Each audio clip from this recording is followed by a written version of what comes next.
मुझे ये कहते हुए भी बेहद शर्म महसूस हो रही है माय लॉर्ड कि हमारे इस महान देश में पैदा होने वाली हर एक महिला के साथ जीवन में एक बार किसी न किसी प्रकार से मानसिक एवं शारीरिक प्रताड़ना तो होती ही है। आप इसी केस को देख लीजिए माय लॉर्ड। इस लड़की में किसी को एक पीड़िता नजर आई तो किसी को पैसे कमाने का जरिया, किसी को इसमें अपनी कुंटिल वासना पूरा करने का मौका दिखा तो किसी को टीआरपी। मुझे माय लॉर्ड इस लड़की में रौद्रकारी दिखी, मां दुर्गा दिखी, क्योंकि ये लड़की लड़ना चाहती है, अपने लिए आवाज उठाना चाहती है और इस लड़की के ऊपर भारत की करोड़ों महिलाओं की उम्मीद जुड़ी है जो आज आपके लिए फैसले पर निर्भर करती है। मगर डिफेंस, इनको तो इस केस में सिर्फ और सिर्फ धर्म दिखा माय लॉर्ड, ये धर्म से ऊपर उठ ही नहीं पा रहे। और अगर धर्म की ही बात है माय लॉर्ड तो मैं अपनी इस दलील को एक कहानी के जरिए अंत करना चाहूंगा। आप सबने रामायण तो देखी ही होगी।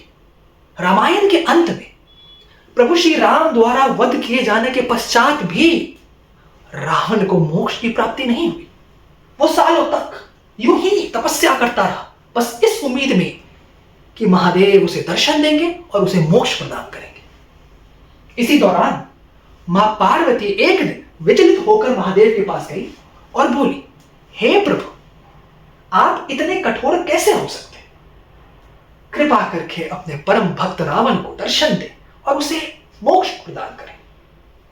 इस पर महादेव मंद मंद मुस्काए और बोले, हे पार्वती, इस संसार में 3 तरह के कुकर्म होते हैं।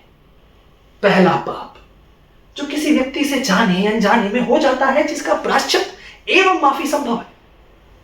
दूसरा पाप अति पाप की श्रेणी में आता है, जैसे कि हत्या, अपहरण इत्यादि। इसकी भी कुछ हद तक माफी एवं प्रायश्चित संभव है।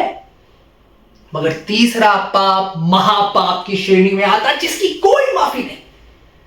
इस पर पार्वती जी ने उन्हें टोका और बोला, हे महादेव, रावण ने तो सीता का बस हरण ही किया है, ये तो अति पाप की श्रेणी में आना चाहिए, आप इसे महापाप की श्रेणी में क्यों डाल रहे हैं? कृपा करके अपने भक्त रावण को माफ करिए, उन्हें मोक्ष दीजिए। इस पर महादेव एक बार फिर मंद मंद मुस्काए और बोले, हे पार्वती, इस संसार में जो महापाप है वो उस पाप को कहा गया है जिसका असर आने वाले पूरे मानव समाज पर गहरा पड़ता है।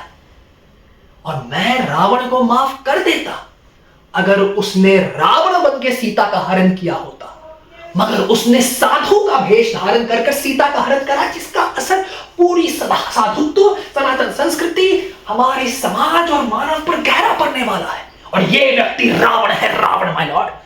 इसने गुरु भक्ति के साथ धोखा किया है, इसने हजारों बच्चियों की जिंदगी के साथ धोखा किया है, मेरे और हम सब के महादेव के साथ छल किया है, उनका